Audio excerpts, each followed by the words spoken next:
한국성모학회 대표 무당 도원신평 김윤호입니다. 이번 주제는 성무 수업에 관한 내용입니다. 영상 내용이 너무 방대할 수 있기 때문에 요약형으로 꼭 필요한 부분만 제가 정리를 좀 해봤습니다. 정리를 한 내용을 하나씩 읽어보도록 하겠습니다. 성무 수업.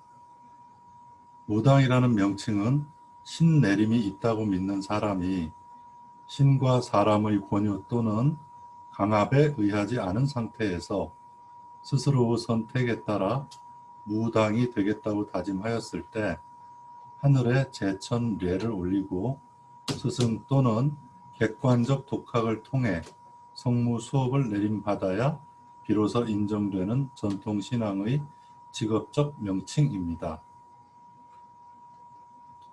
성무 수업이란 개인이 갖는 주관적 영적 체험 및 재능 등과 관계없이 무당이라는 직분을 계승하려고 할 때 전통, 상담, 인도, 비용에 대해 전통을 기반한 사회 통념과 상식적인 방법을 습득하는 과정을 말합니다. 성무 수업은 무당이라는 직분의 본질을 수련하는 과정으로서 막연히 굿을 권유하는 영업적 지식을 배우는 일이 아니며 재래에서의 악기, 창법, 상차림, 신법 갈아입기, 무감서기 등을 배우는 일 역시 아닙니다. 그런 일들은 무속 행사에 있어서 매우 극히 일부분에 해당할 뿐입니다. 어떤 분야든 그 분야가 사실이고 진리를 탐구하였다면 전문적인 지식이 있기 마련이기에 무당으로서 성무를 모른다면 자신과 주변인들에게 막대한 피해가 발생될 수밖에 없다는 견해입니다. 개인이 느끼는 주관적 영적 체험 및 재능에 대해 말씀드리겠습니다. 무당이 아닌 누구라도 상황에 따라 영적 체험이 가능하고 유전적 영향, 고통, 지혜 등에 의해 그와 같은 재능이 있을 수 있습니다. 또한 이것은 지극히 개인의 주관적 체험과 재능이므로 이 상태만으로는 전문성과 객관성을 갖추기 어렵습니다. 그렇기에 주관적 체험과 재능이 지속적인 사실로 인정되더라도 성무 수업을 통해 무당의 직분을 계승하지 않았다면 간혹 진단은 가능할지 모르나 처방이 불가능한 이유에서 그것만으로는 무당이라고 할 수 없습니다.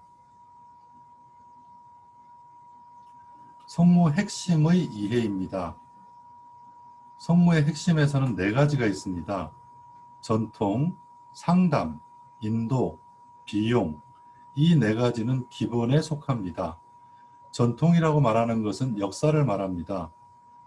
무당이 자기 뿌리가 무엇인지 모르면서 무업을 한다는 것은 직장인이 자기가 다니는 회사가 무엇을 만드는 곳인지 모르면서 다닌다는 것과 같은 이야기입니다. 그렇기 때문에 전통을 알려면 역사를 알아야 되고 역사를 배우시다 보면 신내림은 무엇이고 내림굿은 전통인가라는 의문점에 도달하게 됩니다. 상담은 진단이라고도 할 수 있습니다. 우리가 보는 점은 무엇이고 왜 보는가, 여기에 대한 의문이 당연히 있어야 합니다.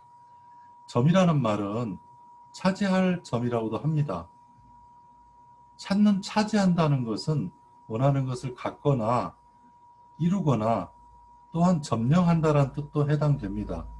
그렇기 때문에 상담이라는 것은 말 그대로 상대방이 어떠한 원하는 것, 점령하고자 하는 것, 그것이 무엇인지 간파해서 그 사람의 심리 상태와 그 사람의 문제점이 무엇인지, 원하는 것은 무엇인지, 그런 것들을 파악하는 것이 상담이고 진단입니다.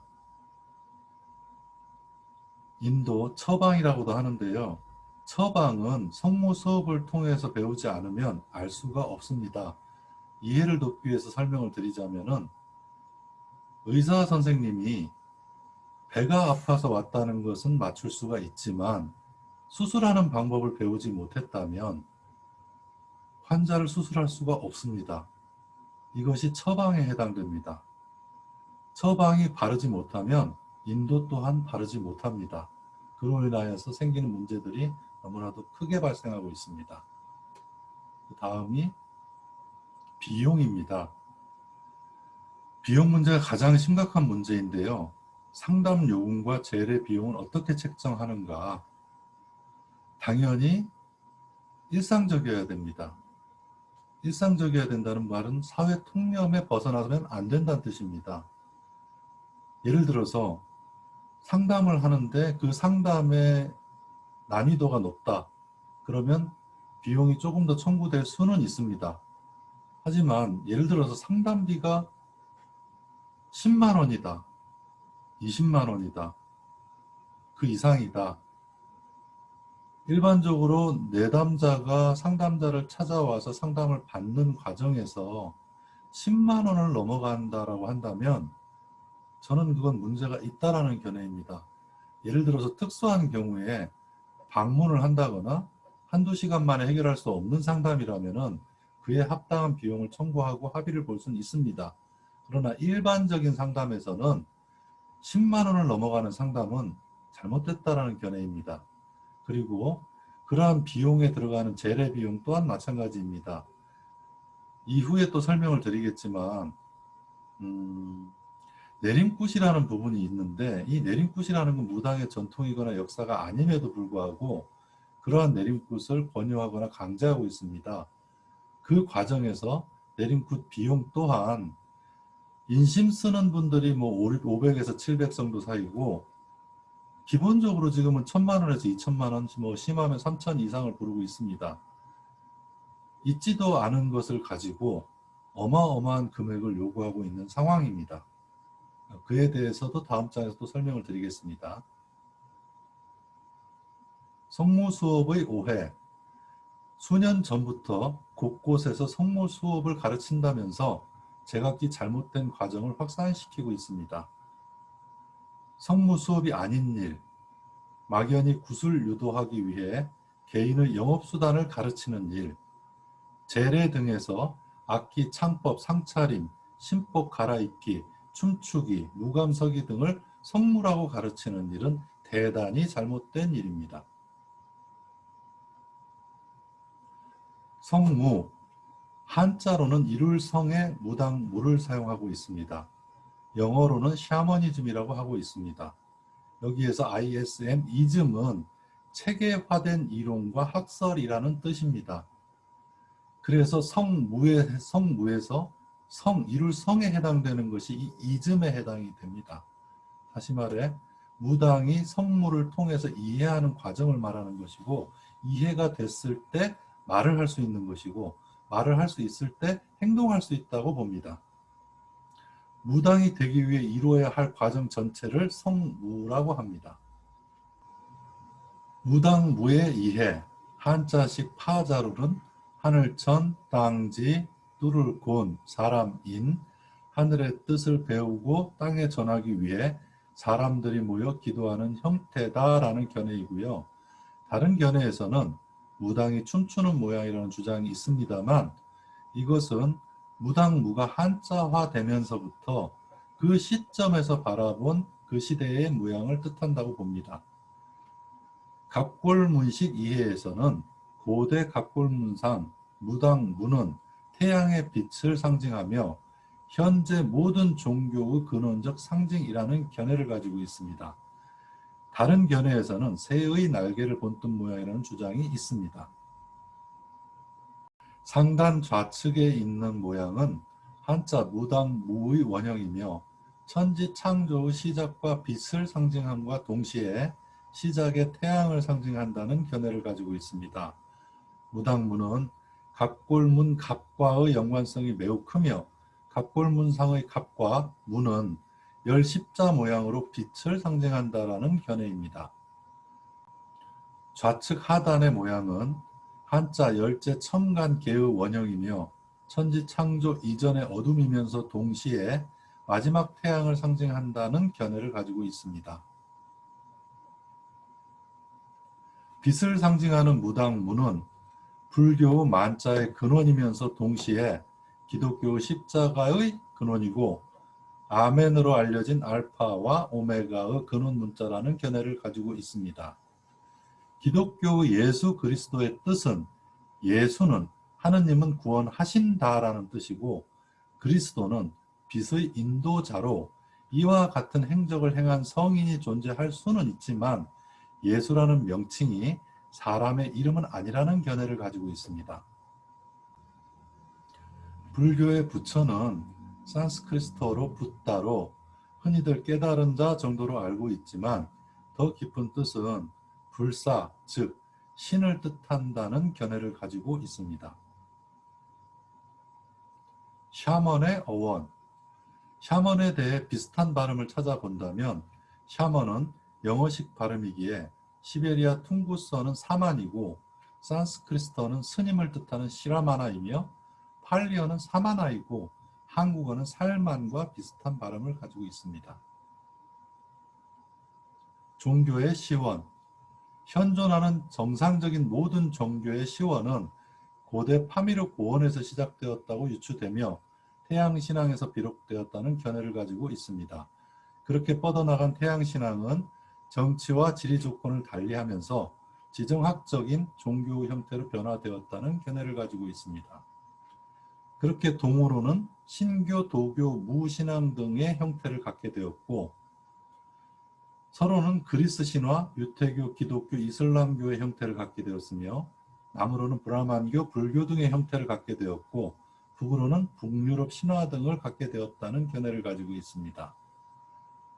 모든 종교의 시원은 하나이며 신앙 지도자 역시 빛의 대리자, 즉 진리의 인도자에 해당됩니다. 무당 역시 고대로부터 태양을 섬겨왔고 당시 태양은 절대자의 대리적 형상이었다는 견해를 가지고 있습니다. 유일신앙과 다신신앙, 일반적으로 기독교는 유일신앙이고 그 외 종교는 다신신앙으로 아는 경우가 많지만 견해자가 갖는 문자의 견해를 설명하면 유일신앙의 뜻은 창조주는 하나라는 뜻이고 다신신앙의 뜻은 신을 믿는 방법이 다양하다는 뜻입니다. 즉 신이 여러 있다는 뜻이 아니라 신은 하나인데 그 신을 표현하거나 느끼는 방법이 수만 가지란 뜻이겠죠. 무속에서는 천신만신이라는 말이 있습니다. 이 말은 신이 1000개, 10,000개 있다는 뜻이 아니라 신은 하나이지만 그 신을 믿는 인간의 지식 수준과 심리가 10,000가지라는 뜻입니다. 성무 수업이 부족한 무속인의 경우 한자로 천신만신으로 이해하는데 바른 이해는 천신만신인데 여기선 하늘천, 믿을신, 일만만, 몸신입니다. 이렇게 이해되지 않으면 신이 수만 가지가 있다가 되는데 신은 고유 명사로서 단일체를 뜻합니다. 즉 하나란 뜻입니다. 신이 여러 개 있다면 그런 신이라는 말은 의미가 없어지게 됩니다. 신내림, 신내림은 한자로 신탁이며 뜻은 신의 당부로서 사람이 사람답게 사는 데 필요한 이치와 지혜가 내림을 말하고 이것은 신의 고유 권한으로서 무당뿐만 아니라 그 누구도 대신할 수 없습니다. 종교인이 신을 불러서 개인의 소원을 빈다거나 사람의 계급처럼 여러 신이 있다는 주장은 잘못이라는 견해입니다. 신의 당부는 인도, 구원, 축복의 형태로 알아차릴 수 있습니다. 인도는 신앙이 없더라도 착한 사람을 좋은 쪽으로 인도하는 것을 말하고 구원은 정상적인 믿음이 있는 사람이 살거나 죽을 때 그 영혼의 깨임을 말하며 축복은 다수를 위해 헌신하는 사람의 바른 뜻을 널리 이롭게 함을 말합니다. 내림굿, 내림굿은 무당 전통과 역사 어디에도 없는 거짓으로 신을 믿지 않는 신앙 장사꾼이거나 신에 대해 아는 것이 없는 정신분열자 또는 무식자 등이 함부로 만들어낸 무속, 사이비 무속 행위의 대표적인 모양새입니다. 무속에서는 굽어버리지 말고 새로이 새 번 만들지 말라는 말이 있습니다. 사이비들은 이 말까지 써가면서 내림굿을 정당화하고 있는 상황입니다. 신내림, 신의 고유 권한으로 인도 구원 축복으로 인간의 어떤 행위로도 불가능합니다. 신의 고유 권한이기 때문입니다. 내림굿, 파장을 통해 말초신경과 미세혈관의 원활한 작용을 돕는 전통 몸풀이의 사이비 버전입니다. 몸풀이를 하라고 했지 내림굿을 하라고 한 게 아닌데 몸이 풀리다 보면은 막혀있던 혈관이나 신경작용이 원활해지면서 새로운 느낌을 받게 돼 있습니다. 그러한 느낌을 신이라고 거짓으로 말하거나 어떤 조상이 명패를 받고 왔다라거나 이야기를 하는데 그것들은 유전적인 문제이지 유전적인 정보의 발현이지 신의 문제가 아닙니다. 눌림굿. 역시 신을 누르는 것이 아니라 심신을 안정시키는 과정입니다. 신을 누른다 하거나 잡신을 누른다 하거나 조상 명패 중에서 쓸모없다고 누른다. 굉장히 잘못된 어불성설입니다. 전통을 공부한 사람들이라면 이런 말을 할 수가 없습니다. 가림굿. 신 또는 조상과 혼령을 구별하는 것이 아니라 사람의 의식을 구분토록 돕고 중심을 돕는 과정입니다. 마음이 흐트러진 사람들이 어떤 방법을 채택하거나 어떤 방향으로 진행을 해야 할 때 그것을 바로 이끌어주기 위한 것이지 가림 굿도 없고 눌림 굿도 없으며 내림 굿도 없습니다. 굳이 말하자면 내림이라는 것은 성무 수업을 말하는 겁니다. 굿이 들어가지 않습니다. 스승으로부터 제자가 공부를 받는 것을 내림이라고 합니다. 눌림이라는 것은 심신을 안정시킨다는 뜻입니다. 가림이라는 것은 의식을 가려준다는 뜻입니다. 여기에 굿이 붙진 않죠. 실령이라는 단어. 무당은 신을 지칭할 때 신이라고 하지 않고 실령이라고 하는데 그 이유는 신은 인간의 어떤 육감으로도 알 수 없는 존재이기에 사람이 알아챌 수 있도록 변환된 신의 뜻을 실령이라고 합니다. 이것을 무당말로 하면 비추어 주신다, 짚어 주신다에 해당됩니다. 다시 말해 오대조 할아버지가 천문도사다, 4대 할머니가 제서불사다, 아기동자가 왔다. 이런 것들은 자기 유전적인 발현현상이지 신이 아닙니다.